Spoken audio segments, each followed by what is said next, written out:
if you want to win, if you want to grow, you go where they are, you sell it to them as they're ready to hear it, with the idea that in time you will slowly acclimate them. You're listening to the Leading Liberty Podcast, where the rising stars of the freedom movement learn from the top minds in pro-liberty marketing, communication, and activism, what's working and not working right now, so you can do your cause the justice it deserves. And now, your host, Jen Gray. Welcome to Leading Liberty with Chris Spangle. I am your host, Chris Spangle. I am taking over this podcast like the good libertarian authoritarian that I am, and with me is my co-host, Greg Lenz. Greg, how are you? I'm doing well, Now, Jen Gray is not here this week. No word on if her parents took her to take your kid to work day at the NSA. Would you claim Jen? I don't know. I might take her and have her black boxed. I was going to say, I contacted Dr. Hoppe and had her physically removed. Now, you seem to think that Jen is a left libertarian, but Jen is not a left libertarian. You don't know that.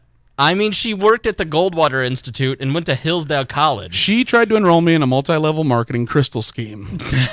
And I think she's on her Costa Rican retirement, siphoning off the profits from all the family members she'd maybe asked to join. She is a bit of a gypsy. I know. I mean, that's where she's been the last 3 weeks. She's like a step away from making me do an electropsychometer reading and join the Church of Scientology. Yeah, so Jen is fine. Jen is good. She will be back, I believe, next week. We will not be here.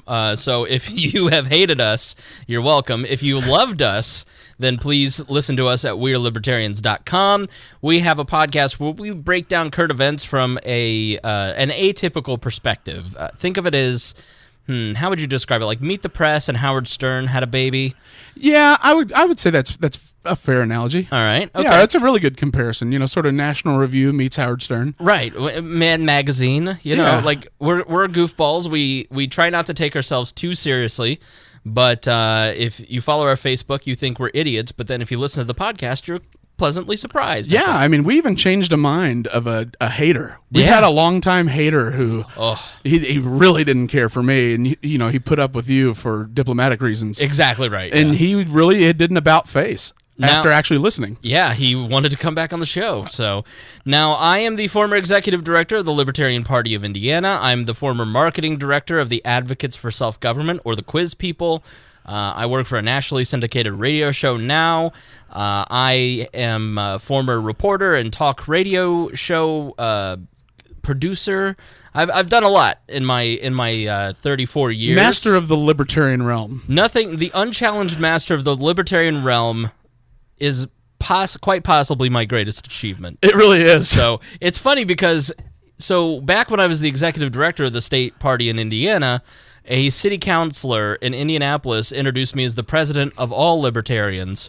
And from there, it's just grown into dear leader. Well, now it went totalitarian. It went from democratically elected to self-appointed totalitarian dictator, and no one resisted. And isn't that the way that it always goes? It just means that you have the will of the people. That's exactly right. So over at We Are Libertarians, we have a joke that I am dear leader because we love to make fun of the idea of a libertarian authoritarian.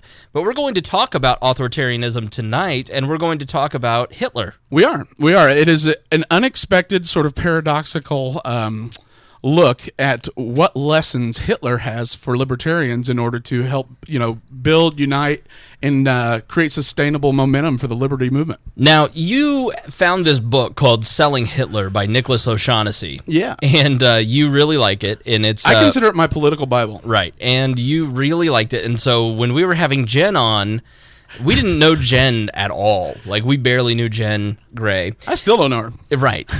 Does anybody really know Jen? And so we're talking to her about coming on the podcast, and I say, so what do you guys want to talk about? And you start launching into full walls of text. Well, when someone doesn't take, no one really was moved by anything. And I didn't know Jen, so I didn't know. I knew that most of her traditional content was primarily around tactics and strategies for effective libertarian messaging. And this was an opportunity, since there was a vacuum, to do something I had been mulling around with, and I went ahead and just purged it in a big long screech, not realizing at all how that might come off to people who are unprepared. I thought maybe she'd listen to the show, or she would sort of. No, turned out not at all, and even the entire premise of the show had been misrepresented to me. Now, don't you start that. But no, so it was just a bit shocking, I think, for somebody who didn't know anything about us. And the walls of text weren't conducive to reading it and understanding why it was relevant. All she saw was Hitler. Yeah. And how good Hitler was. And how much you liked Not Hitler. good, effective. How much you liked Hitler. I respected how he developed some strategies and propaganda that could be applied to libertarianism. Right. Effectively. So she was a bit taken back, I think. And she still uses it as the example of like the worst unprepared situation she's encountered when people apologize to her about not having much prep for her as a guest. Does she really? That's the reference she uses. Oh, I'm being shamed every time. Where does she use this at? When someone invites her on and then has a busy week and doesn't have much prep for her to come and be a guest, she says, "Oh, don't worry, it's better because this one time." No, see, I'm not happy with that. Luckily, she doesn't. You didn't screech like I did, so you don't have to claim it. Obviously, we're not advocating genocide or totalitarian regimes or anything unlibertarian like that. A voluntary Hitler approach. No. So I think that when you go back and you look at World War II and the lead up to World War II and the leading up of the Third Reich, you see a time in history when so many different tactics for messaging were not only beginning to take shape, but also starting to come about and be academic and be shaped and take hold. And so many of the things that happened in that era were formational for what we're going through now. And so I think that when you talk about messaging, in political messaging especially, it's important to know history so you can or don't repeat it. And so this book, can you talk a little bit about this book called Selling Hitler? Yeah, so Selling Hitler is a book that if you look at the cover of it, when you see it, there's nothing else you'll see in the bookstore. Right. And I was walking through the current affairs and political section at Barnes & Noble, and it is Hitler's face, Selling Hitler in basically impact meme font reversed, and then it says propaganda and the Nazi brand. Right. And so I picked it up and then was shocked because it was different. Most of the political books are really just sort of like chicken soup for the conservative or liberal soul. Right. It's sort of stuff that's regurgitated and rehashed and really is just gives you exceptions to point out the flaws of the opposing side's arguments. It's basically something that was written so the author can have 3,000 copies to sell at appearances. Right, and like the books that don't move are the ones like these where the author doesn't have a brand. Right. And so he's an academic, and I started reading it. I was shocked because it was such a commercialized, clearly shock value cover, and then inside was this academic work where you had to have an existing knowledge base of the works he was citing. Wasn't it? Who was it printed by? Wasn't it like Harvard or Oxford? I mean, he's a British author, and actually, we posted about it. Yeah, Hearst and Company in London. Yeah, and the guy is a professor at Oxford, and he ended up liking the status because one of my Facebook friends was friends with him and said, "Hey, these guys are talking about this and recommending this book." So it's the kind of book that wouldn't get read much. Right. It's very small print. Yeah. And it just is ends and ends of footnotes. Yes. So let's start with you have a framework. From this, you took a framework for messaging that you think can work for libertarians. Yeah. Well, I think that it can work for any type of political movement because what the book does is rather than primarily placing the emphasis on the historical events and the context and sort of things that you can't replicate for the arrival of the Third Reich, it looks at what was the most effective thing they did, sort of their core competence. And, right. And basically, he makes the premise, which is a rather enormous contribution to the field of study on this, that it was propaganda and that was the only function of the party. Mm-hmm. Everything was about propaganda and everything else was really just government bureaucracy that followed the basic machinations of any even democratically elected bureaucracy. Because even our government the bureaucratic state operates sort of unchecked against the will of the people. Right. And so he really separated it out of what did they do well. And why were they so effective? And he puts together this theory and breaks it down into 3 parts on the 3 core competencies they used to take a predominantly white middle-class German country, well-educated, and convince them that there was some sort of meritocratic value or some sort of greater good to genocide. Mm-hmm. So the first pillar is primarily looking at an opportunity. And since his training was in the military, in the Austrian army, was basically monitoring propaganda. Mm-hmm. And so he really believed that why the Germans, or why the Weimar Republic lost and had to accept the Treaty of Versailles, paying all the war reparations to rebuild Europe, was because of the effectiveness of the propaganda. Yeah, and one thing that not a lot of people know is that after he was he blinded? I think he was blinded. Yeah, temporarily blinded, and because of shell shock, and then he was like basically a secret service agent within the party he ended up taking over. Right. So turning into the Nazi party. He ended up being a spy on the Nazi party because his job was, as a German soldier, to go in after the war and spy on German political groups in beer halls and see what they were saying. Well, he ended up being moved or recognizing an opportunity to take over this group of National Socialists.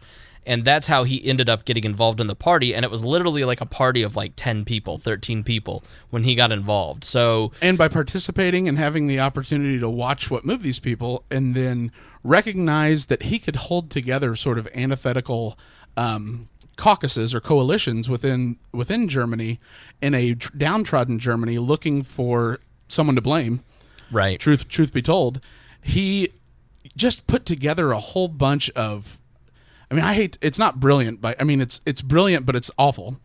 But sure. he really made a just quantum leap in how to build a political movement that restores pride to downtrodden people and effectively brainwashes them by tapping into emotions and then history. Well, I think it applies, there are parallels today, for instance. So, not sorry to date this episode, but currently we've got a situation where NFL players are kneeling or not kneeling or not standing for the Pledge of Allegiance or the national anthem or whatever jingoistic thing is going on. And so these NFL players are kneeling, started by Colin Kaepernick, and Donald Trump is now questioning their patriotism. And so you have people exercising their First Amendment rights, and their First Amendment right is being questioned by the very person at the highest level that is sworn to uphold their First Amendment rights. And he is basically saying that, in my opinion, he's basically saying that you're just not patriotic enough. If you were more patriotic, then there wouldn't be so much injustice in your life. You NFL players, code there, need to be more patriotic and love your country more, and then you wouldn't have so many societal ills. And then there's a whole group of people, most of them white baby boomers, on Facebook going, yeah, that's exactly right. Yeah, it's the town hall caucus. Right. Red state, they love red state, they love town hall, and if they're really woke, they love conservative treehouse. Right. It's that group. Yeah, so these things are still there. These impulses are still there. Recognizing opportunity within discontent and then assigning the blame to somebody for the originator of your pain. Right. It's too complex to say monetary policy is the cause of your pain. It's easier to say, well, these people are the cause of your... It's easier to blame a person than an ideology. Precisely. And then he also, it's funny, as individuals, one of the things about the Holocaust that's so tough to accept is that as individuals, that would have never been possible on a micro level. Right. But humans are able to completely ignore atrocity that they are responsible for. They just don't want to have to accept individual responsibility. Right. And so if you give them the right scapegoat and you recognize that, you can, he effectively created an unchallenged political coalition. Mm-hmm. And he was really, libertarians, one of the things we struggle with is there's two frames of thought. Is the Libertarian Party or the Libertarian movement coalition-based, or philosophically based. Right. Do you manufacture libertarians, or do you form coalitions and sort of bring people down the well?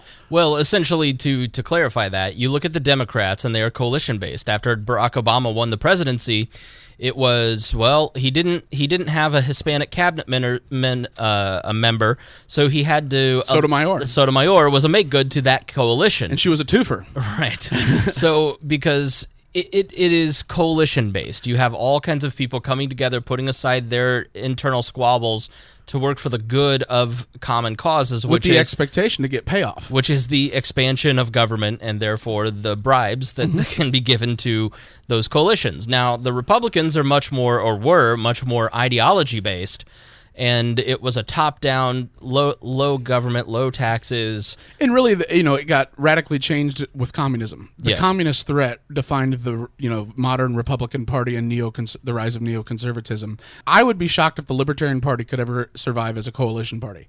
I'd be surprised if they could ever survive as a philosophical party either, because for 50 years it's been you look at like Sarwark versus Tom Woods. There's a great example of two people who agree on a hell of a lot, but are sitting there arguing over what?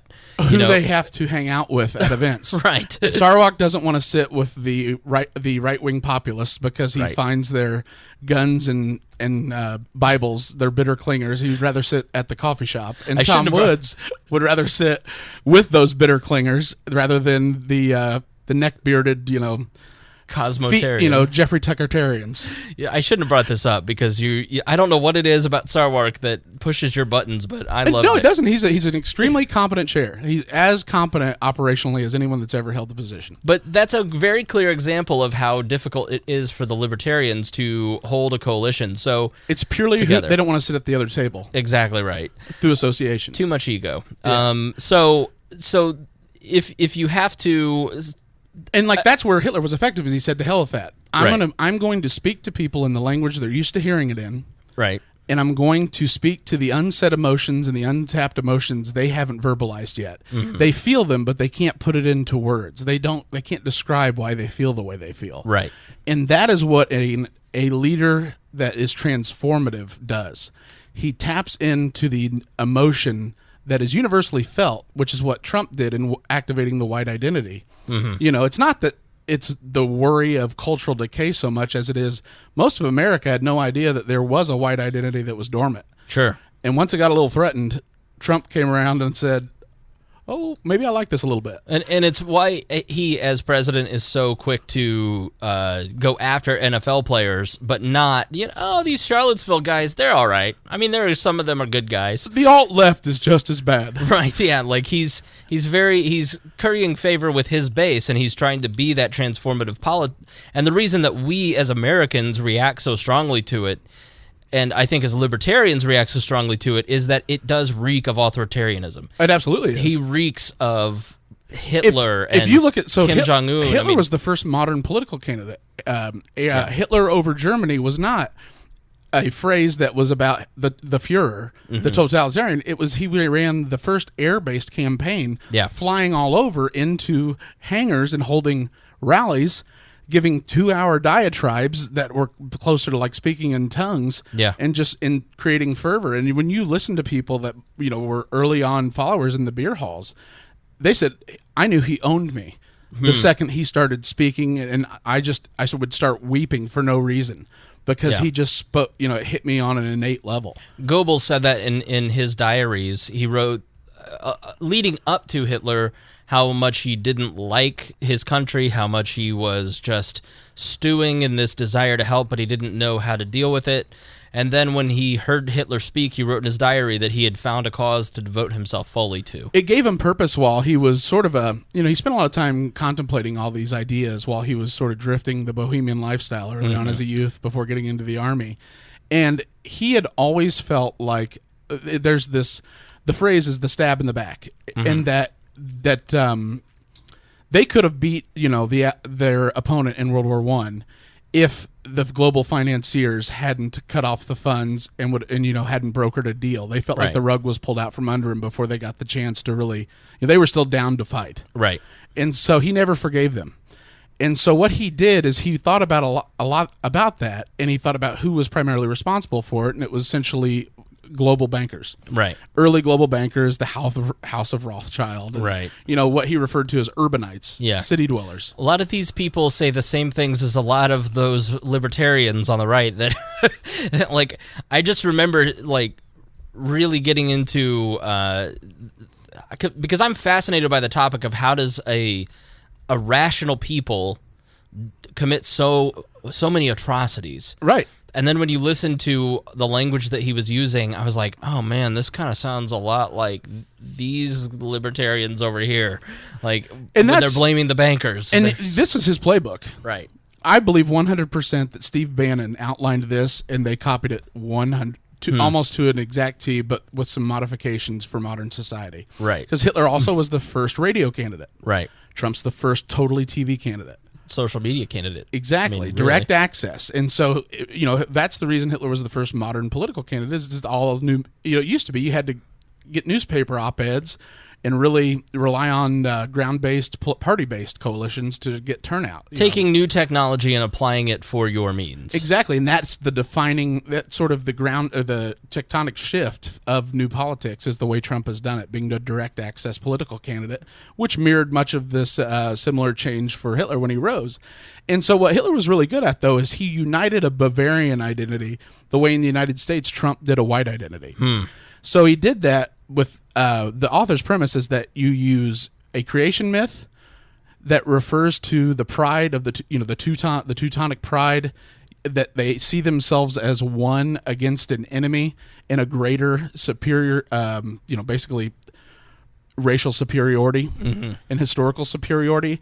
And they even tap into old vengeances going all the way back to the very early years of the Teutonic Knights. Right. And so by doing that, it allowed them to talk to antithetical political coalitions. Sure. Just like with Trump, by tapping into white people, all of a sudden police unions loved him. Right. All of a sudden, blue collar Democrats became hardcore Trump Republicans. And so it totally realigned the electoral map in the United States, much the way Hitler did. The only difference being Hitler didn't have a CNN. And so he relied upon his best people around him that were already familiar with these coalitions. So you send the Tea Party person to speak to the Tea Party.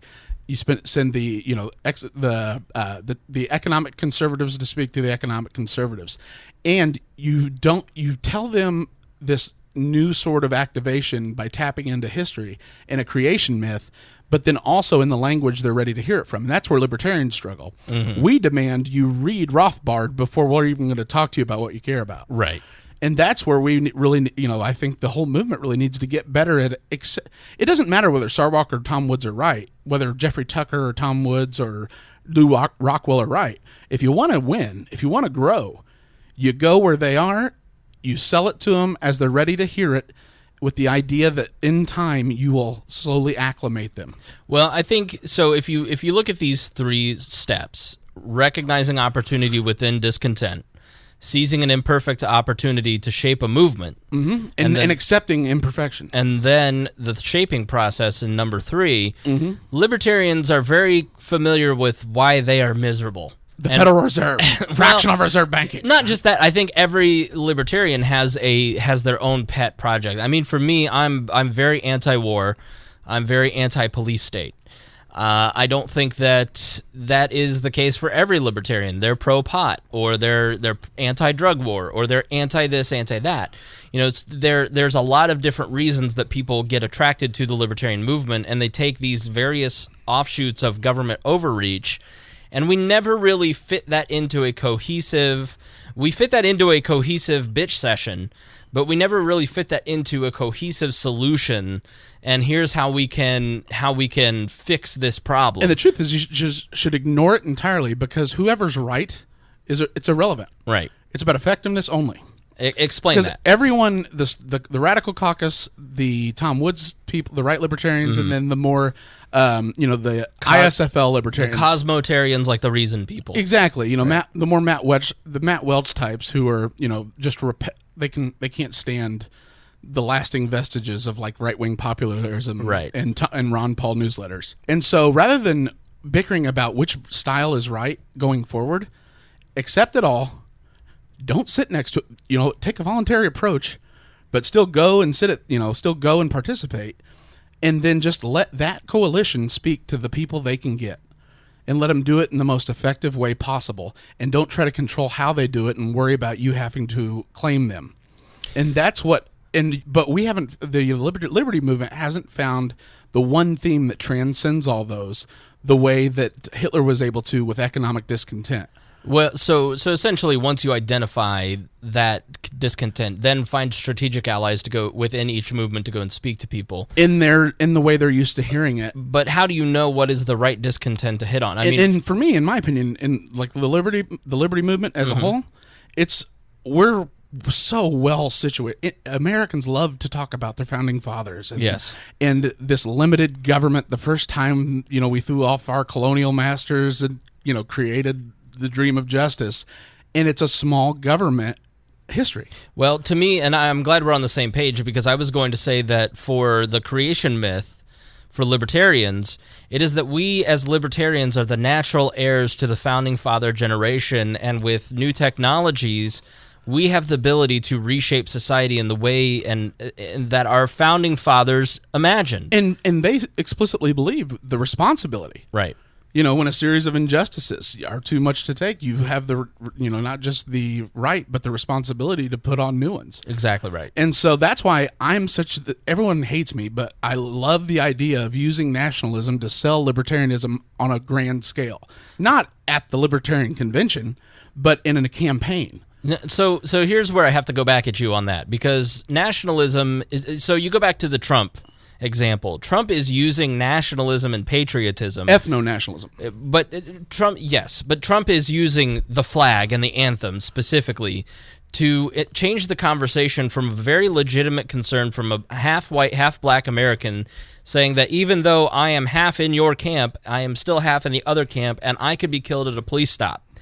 And what Trump is saying, I don't care about that, you're not a patriot. Let's debate that. Right. And so he's using nationalism to stir up furor into... Well played. I know, the audience did not see that coming.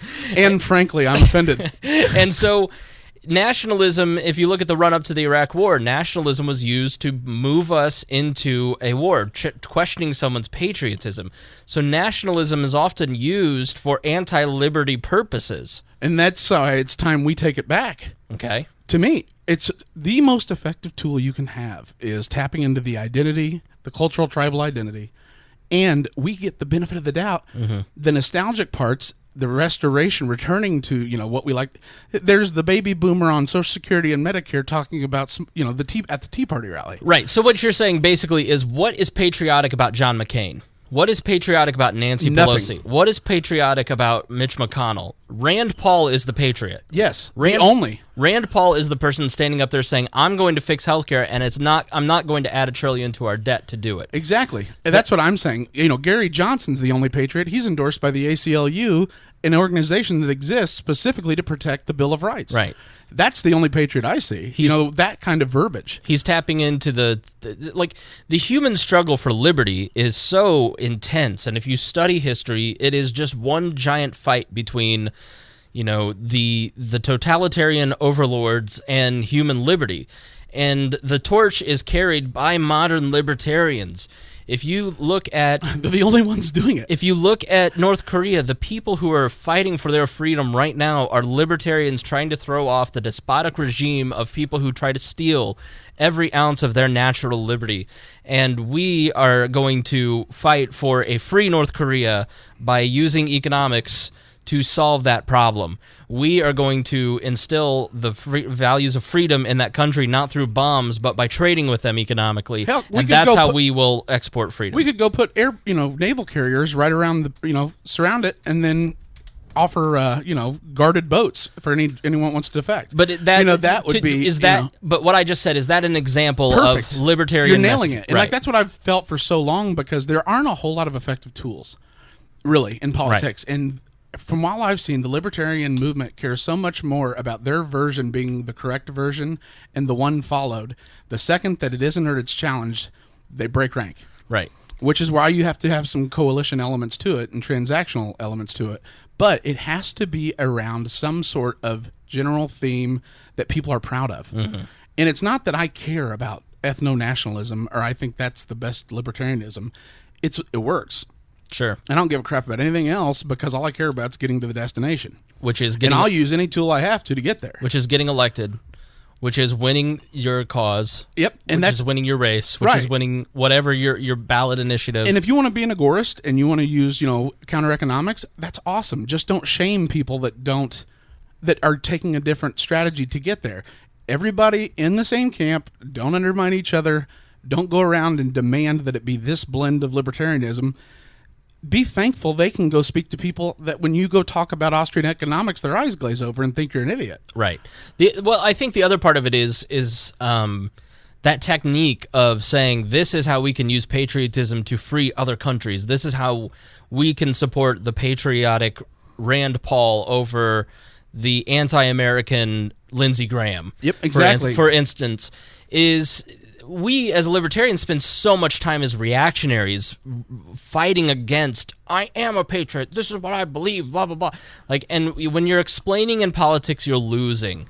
And you have to be able to consistently message, stay on message, and that message always has to be positive and fighting against, don't ever go back and explain why you are patriotic. It doesn't matter. Yeah, you're not patriotism is whatever you define it as. Right. There is no council that decides. Right. Turn it around back on them and say, how do you justify $20 trillion in debt being patriotic? Which is exactly what Hitler did with National Socialism. Right. He all of a sudden decoupled socialism from global, Workers of the World Unite, which is how it had, an international approach to a state-based approach where it's a common cause where you cared about your countrymen and you're all ships working towards the same, everyone's taken care of, and it created this sense of we're all in this together and I like where we're going, and it drove the Bolshevik, some of the lasting elements of the Bolshevik Revolution and like the Trotskyites crazy because it was, this isn't how it was supposed to work, and that's exactly what happens in libertarianism. Is it?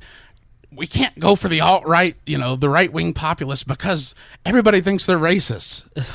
And they care they care so much about how they're perceived. Right. They don't give it outranks how much, if any kind of libertarian improvements happen. Sure. They care so much about being politically right that they don't recognize how many people... It's not about the Richard Spencers of the world. Those are the people you're not trying to reach. That's not what you're saying. No. What you're saying is... I'll take them if they'll come down the well. Is to get that certain lane of your Facebook fandom, listener, that posts the veiled pro-Trump... That's what I do. Why can't we... Not saying being pro-Trump, but I'm saying, I saw somebody that we went to high school with today. She is a 27-year-old woman. She is a mother. She's a wife. And she was just, railing against all of these NFL players and blah, blah, blah. There's no sense in immediately jumping on that person's status and saying, nationalism is a cancer.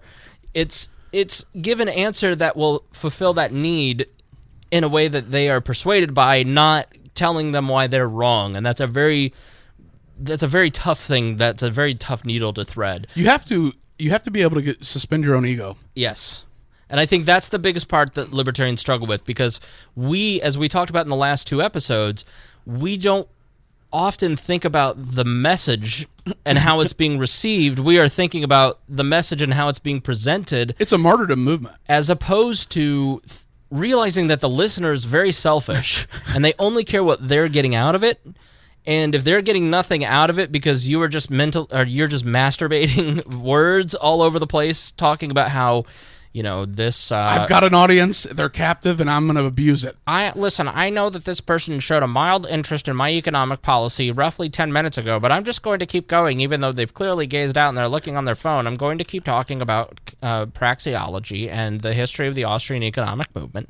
They don't care. They want to know, how are you going to solve their problems? Why? And they want to know you care first. Right. Because no one gives a crap what you're selling until they know that you care, right. and you understand. Because you hate politicians because they care about themselves and their cronies and not you. Right. They go around looking for mobs to lead. Why would you replicate that? Exactly. And so you end up becoming the person you hate, and that's what undermines it out of the get-go. Right. And so that was what he was so good at, is he said, you know what? I don't care at all what your coalition thinks is the right way to sell National Socialism. Mm-hmm. We are selling it around this one general theme of restoring a downtrodden, once great country against the rest of the world. It's us versus them. And it created an all ships on hand, which is what it has to be for the libertarian movement. The collectivists versus the individualists. Right. Because at every step of our lives, it is that same war in every element. Yep.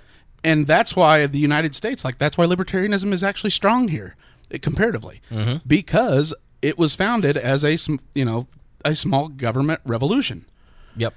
So you have written here the holy trinity of propaganda. Number one is the creation mythology. That's the most important thing, because that's what allows you to have the theme that speaks among the antithetical coalitions that you're going to need to achieve anything of real substance.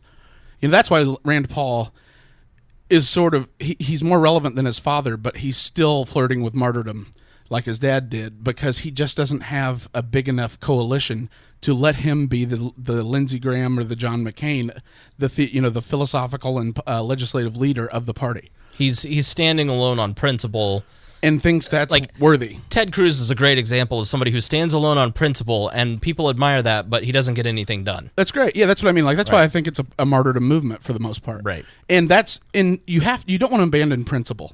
But at the end of the day, you have to quit waiting for the world to change to the way you need it to accomplish what you want. Yeah, if that's your strategy, it'll never happen. So number two is rhetoric, stoking emotions. It's right. So you tap into, rather than talking about economic policies, you talk about whatever pain they're feeling, and then you sort of nurture it and cultivate it by giving them the scapegoat, which for Hitler was global financiers and urbanites, i.e. the Jewish people. Mm-hmm. They were what he considered to be, they had struck the Teutonic heritage in the back.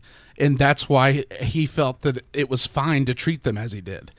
Right. Well, it was an ignorance on the German people's part, because so many people were rural and agrarian, and it was a largely Jewish population in the urban centers, and so they had never met a Jewish person. So you could blame them. An abstraction. Reasonably. Right. And that's kind of what the establishment has become. Nobody knows a person in the establishment. Jeb Bush. Right. They have those avatars like a George Bush, but they don't really know a person who is in the establishment. Right. And if you knew our friend Abdul, who is in the local establishment, you'd like Abdul a lot. Oh, yeah, he's a totally practical, great guy. Yeah, and so we have turned politicians into these avatars, and instead of trying to be politicians and turn ourselves into politicians. And I'm saying we just need to find the right avatar to project a scapegoat to the coalitions we're trying to sell. Right. Well, the establishment, we need someone to blame. The establishment has worked well. It has, and the globalists and this conspiracy, that's Right. why Trump was effective. Right. That's why Hitler was effective. It's the perfect person to blame for their lot in life and the terrible economic policies and the printing, the mass inflation, no opportunity, and having to pay all the debt burdens of the rest of Europe while they suffered. Now, Trump is a great scapegoat for the left now. He's the cause of all the left's ills in society. Exactly. He's everything wrong. He is literally Hitler, which is kind of fitting. You have the common bond. You have the common bond, then you give them who's to blame. Right. And then who's to blame builds the emotions, because then all of a sudden you say, they're to blame and we don't have to take it anymore. I just need you to vote for me on election day and trust me, and I will make us great again, or I will restore Germany and we will become the premier race. Right. So here's the problem for libertarians is they don't think they're emotional, and they're so in their own head about what is right and what ought to be the way to do these things that they lose sight that it is emotional. And that, we have a series on We Are Libertarians called The Cost, where I interview people affected by government policy. It doesn't matter how many statistics I throw at you about domestic violence and the harm that the CPS and the system does to women of domestic violence.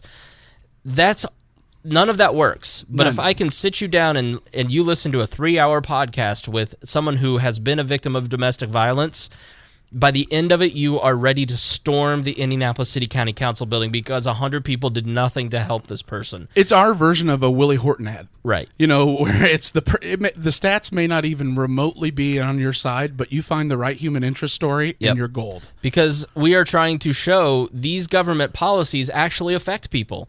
This is what's happening because we're doing an emotional appeal. It's not manipulation. It's trying to effectively show you how these people actually feel, because we are in a medium with podcasting where we have the extensive amount of time to have someone tell their full story. And very few people get the chance to tell their full story. And when they do, it's really powerful. And it's why Oprah was so big. Storytelling is the foundation of human psychology. The storytelling is as important to the human brain as water and food. Storytelling is the way that we transmit information. It's the external hard drive of the human brain, where we pass things from one generation to another through story. And so the brain doesn't work in facts and figures. You don't know all the different calculations of Isaac Newton, quote-unquote, inventing gravity, discovering gravity, but you know the story of how he figured it out. It's the apple hitting the head. Oh, well, that makes sense. And you quickly grasp the concept because your brain it learns by metaphor. Yes, your brain is trying to preserve calories and survive, and so the harder the brain works for your listener, the quicker they're going to tune you out. They've got to have it quick. And so symbolism is the third in the holy trinity of propaganda, because it quickly distills down that story into a simple symbol. Just like the American flag, these people fought and died for your bravery. Well, the Star-Spangled Banner, our founding documents printed on everything, you know, it is what it really does is it reinforces what you need them to accept. Right. And then if they ever have doubt, it is such a deterrent to any type of doubt. Right. Truth be told, if they hadn't been genocidal, they would have just taken over everything. Yep. Because they were so sure they were marching towards the next great achievement in human history that they were willing to tolerate a certain level of atrocity until they just couldn't deny it anymore. Right. They just couldn't handle it as a reflection of who they were as people. So here's a modern example. If you look at the flag, if you look at the NFL versus the Trump debate, okay, you have Trump using the symbol of the flag and all that stands for his people, and evoking those emotions, and the creation myth of everybody's grandfather was in World War II and he fought, and my grandfather and your grandfather, and we have this connection, and this is the story that this guy, by kneeling, is just trampling on the flag. He's pro-Nazi. That's basically what he's saying. Right. He was against the Normandy invasion. It was wrong, and he wanted the Holocaust to happen. Exactly right. Whereas Colin Kaepernick is saying nothing, and the other side is saying, we just stand against hatred and bigotry. Well, then you're putting them on the defensive by saying, I'm not a bigot, I'm not hating, I'm standing up for my country.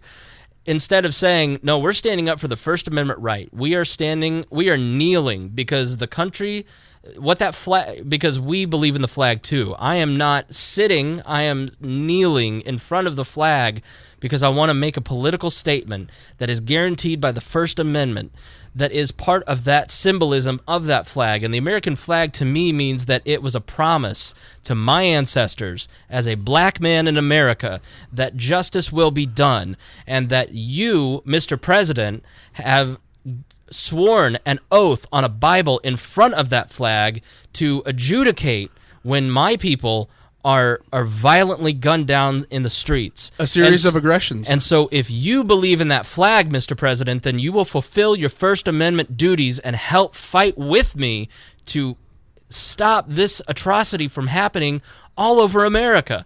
And you see how much more effective that is than I stand against racism and bigotry. If we just eliminate the justice system, then they would never be able to do it anyway. Right.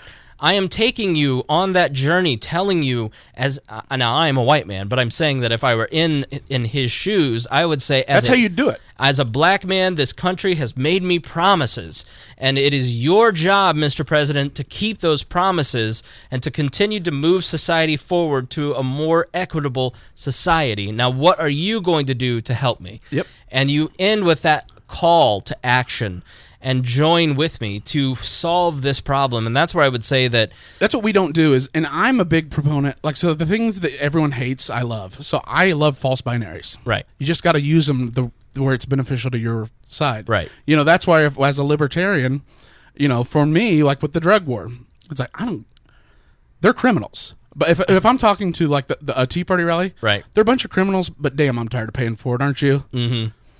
You sell it to them in terms that they'll accept. Yeah. You meet them in a way they will accept it, rather than making sure they accept your premise and demand they accept your premise because they arrive at the conclusion the right way. Right. I don't care about right and wrong.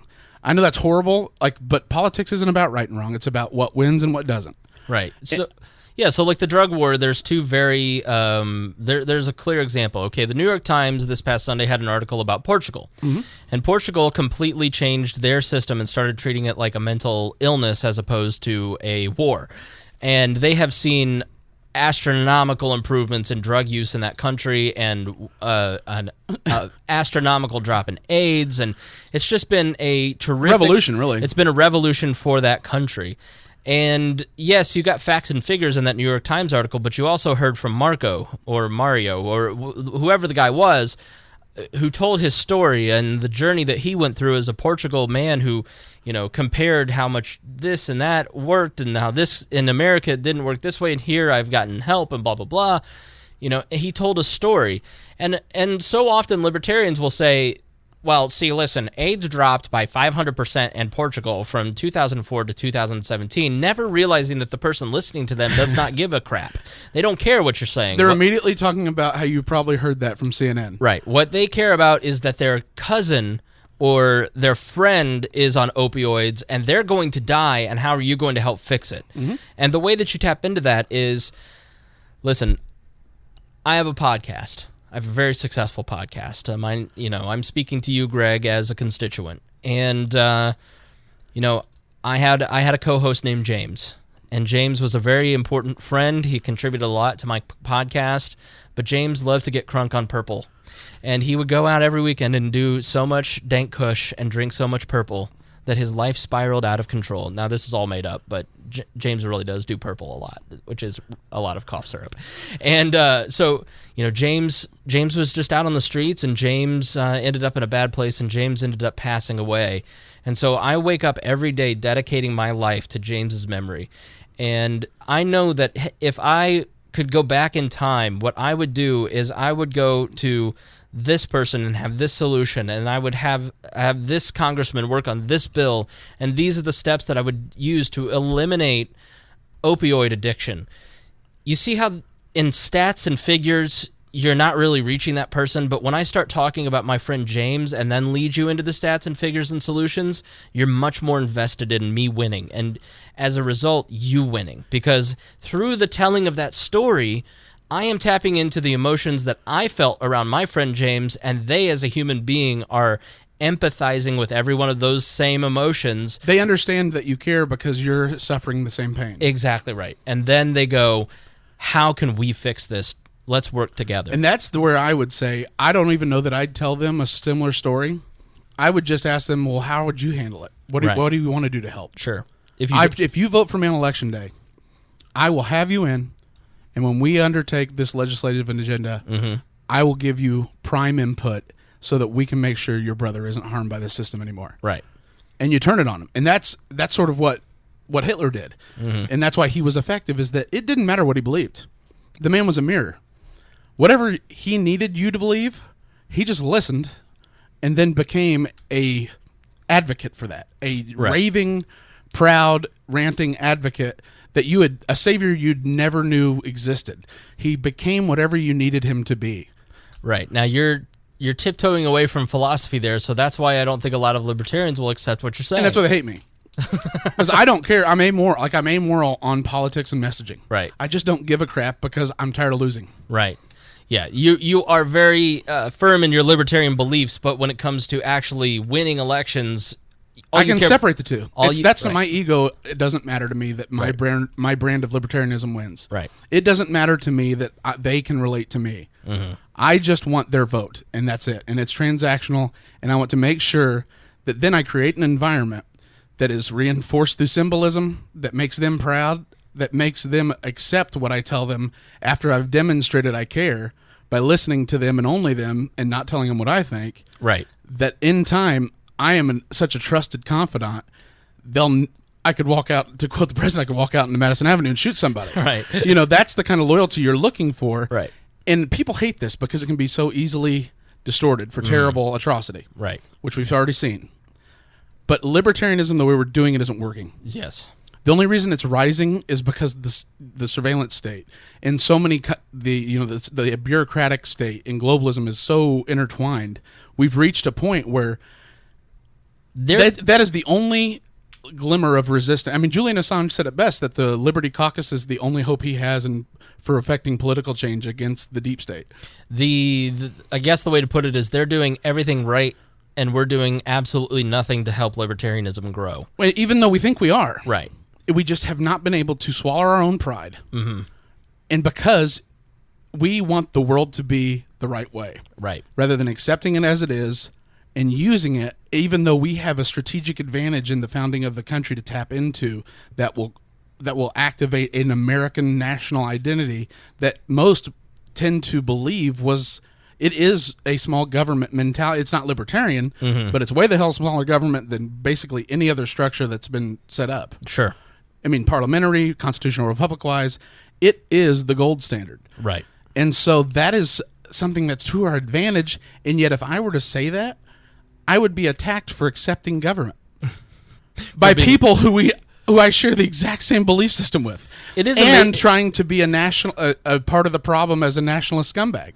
Isn't it amazing how many people run for political offices, Libertarian Party people, but they're anarcho-capitalists who don't believe in any government at all, and then the second you are running under a constitutional Republican system and then try to advocate for the constitutional republic, you're a traitor to the cause. It's so, Bill Weld Jr. It's so weird to me. I know. It's very much that's the problem is, in my opinion, the problem with the Libertarian Party is that they basically have been so irrelevant for so long, they think anyone's paying attention. They could literally come out and endorse Hitler, and it would have no effect on the vote totals. Right. I mean, honestly, if you want proof, Donald Trump, you lost to Donald Trump by 58.5 million, and you lost to the loser by 61.5. Right, and that was Hillary Clinton. Crooked Hillary and Donald. Right. And so the fact that you still care what people think when he's going around talking about that you can grab people by the genitals and they want you to because you're a big star.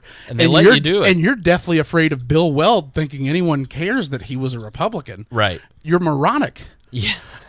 It's so true. Like the echo chamber just totally dissociates you from anything relevant. That's why I avoid any kind of group that is libertarian in name except ours, because I am so baffled that anyone thinks anyone cares that's real life. It is really people virtue signaling for other libertarians to show off their purity and social proof. I mean, it's really destructive to the cause to bash other people for their activism. They're on your side. Right. It's a multi-front war. Right. If they're better in the infantry than the cavalry, go let them get in the trenches. So don't disavow them and say, well, that's not my army. That's not my Bill Weld, infantry. Oh, yeah. And so that's the thing. If it's ever going to work, and that's why I said these are lessons for libertarians, oddly, the man who called himself the Fuhrer and created a totalitarian dictatorship suspended his ego long enough to get to what he needed. Right. And that's the true lesson. For 15 years, 20 years to finally get there. I mean, he just took over France and they were throwing baguettes and welcoming him with parades. He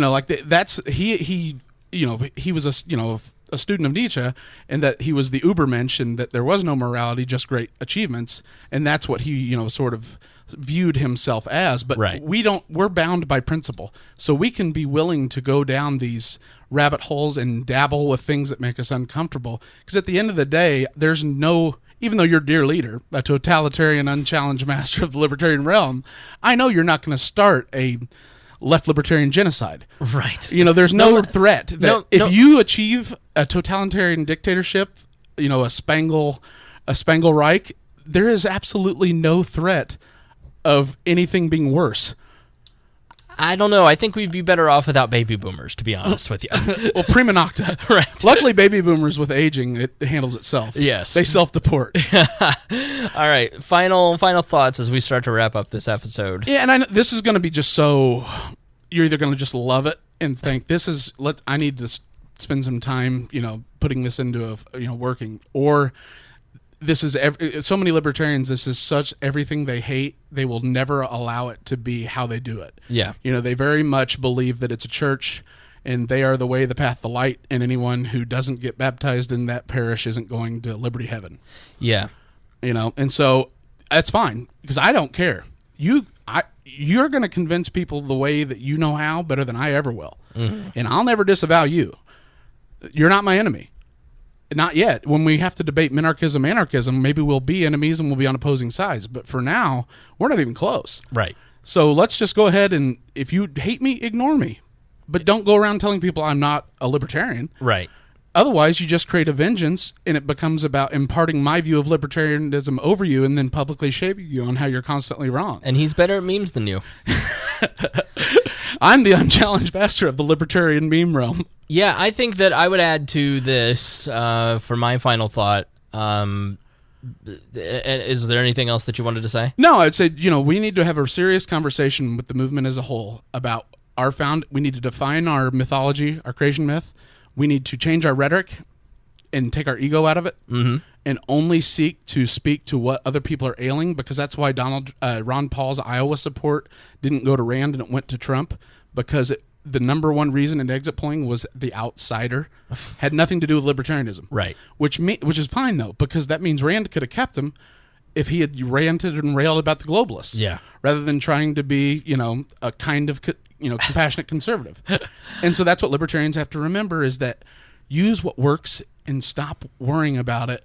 If you can't, just do what you do, and I'll leave you alone as long as you leave me alone. I would say that libertarians need to embrace the idea that politics is show business.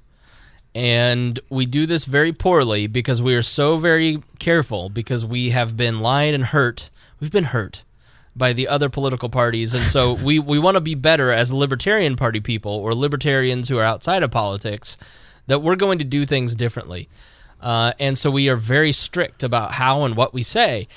And you have to realize that there is an art to politics, and that there is a showbiz element to politics. Especially in the modern world, it's all that. Exactly right. And so you have to be comfortable with building that character, building that avatar, and then projecting that character and performing as that avatar for people.